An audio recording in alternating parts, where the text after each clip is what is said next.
बिस्मिल्लाहिर्रहमानिर्रहीम। अस्सलाम वालेकुम।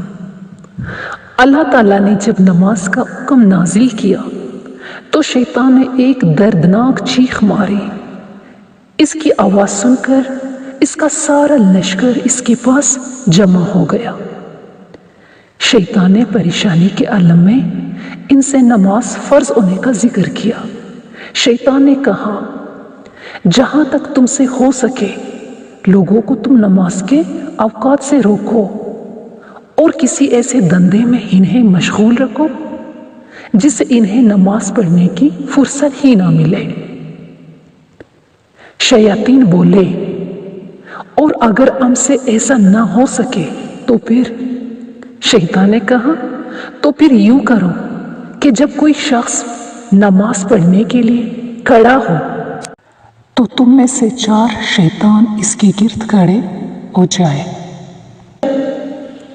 दाएं जानिब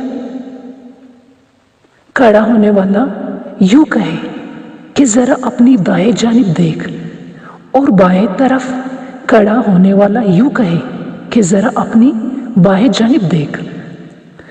ऊपर की तरफ खड़ा होने वाला यूं कहे कि जरा ऊपर आसमान की तरफ देख, और नीचे की तरफ खड़ा होने वाला इसे नीचे देखने की रग़बत दिलाए, और जल्दी जल्दी नमाज पढ़ने का वसवसा दिल में डालो। और खूब याद रखो, अगर इतनी कोशिश के बावजूद वो बराबर नमाज पढ़ने में मशगूल रहा तो हमारा बेड़ा गर्क हो जाएगा, क्योंकि अल्लाह ताला इसे बख्श देगा।